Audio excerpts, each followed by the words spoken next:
Hi నమస్తే, మీరు చూస్తున్నారు కాయ్ టీవీ మీడియా. దక్షిణాది రాష్ట్రాల రాజకీయ అస్తిత్వానికి అసలైన పరీక్ష మొదలైంది. నియోజకవర్గాల పునర్విభజన లేదా డీలిమిటేషన్ పేరుతో కేంద్రం తీసుకొస్తున్న కొత్త బిల్లు ఇప్పుడు దేశవ్యాప్తంగా పెను సంచలనం సృష్టిస్తుంది. ఈ కీలక సమయంలో తెలంగాణ ముఖ్యమంత్రి రేవంత్ రెడ్డి హుటాహుటిన ఢిల్లీకి చేరుకున్నారు. 3 రోజుల పాటు ఆయన అక్కడే ఉండి ఈ బిల్లుపై పోరాడబోతున్నారు. అసలు 850 సీట్ల బిల్లులో ఏముంది? రేవంత్ రెడ్డి ఢిల్లీలో ఎవరిని కలవబోతున్నారు? దక్షిణాది ముఖ్యమంత్రులందరూ ఏకమై ఢిల్లీ పీఠాన్ని ఎలా గడగడలాడిస్తున్నారు అనే విషయాలను తెలుసుకునే ప్రయత్నం చేద్దాం. కేంద్ర ప్రభుత్వం తాజాగా పార్లమెంట్ లో ప్రవేశపెట్టిన డ్రాఫ్ట్ బిల్ ప్రకారం లోక్సభ సీట్ల సంఖ్యను ప్రస్తుతం ఉన్న 543 నుండి ఏకంగా 850కి పెంచాలని ప్రతిపాదించింది. ఇందులో 815 సీట్లు రాష్ట్రాల నుండి, 35 సీట్లు కేంద్రపాలిత ప్రాంతాల నుండి ఉండబోతున్నాయి. అయితే ఇది కేవలం జనాభా ఆధారంగా జరిగితే ఉత్తరాది రాష్ట్రాలైన యూపీ, బీహార్ లో సీట్లు భారీగా పెరుగుతాయి. కానీ జనాభా నియంత్రణ పాటించిన మన దక్షిణాది రాష్ట్రాలకు తీవ్ర అన్యాయం జరుగుతుంది.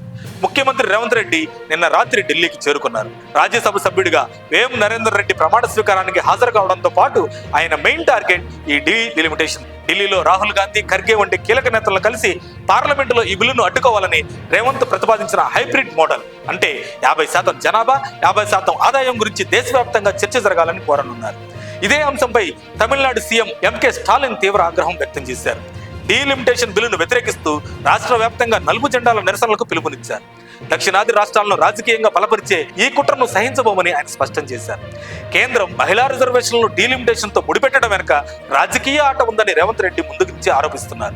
రిజర్వేషన్లు ఇప్పుడే అమలు చేయవచ్చని, కానీ దాన్ని వాడుకొని సీట్లు పెంచి దక్షిణాదికి అన్యాయం చేయాలని చూస్తున్నారని ఆయన లేఖలో కూడా పేర్కొన్నారు. మొత్తానికి రేవంత్ రెడ్డి ఢిల్లీలో చేస్తున్న ఈ పోరాటం దక్షిణాది రాష్ట్రాల భవిష్యత్తును నిర్ణయించబోతుంది. మరి ఈ యుద్ధంలో రేవంత్ రెడ్డి విజయం సాధిస్తారా?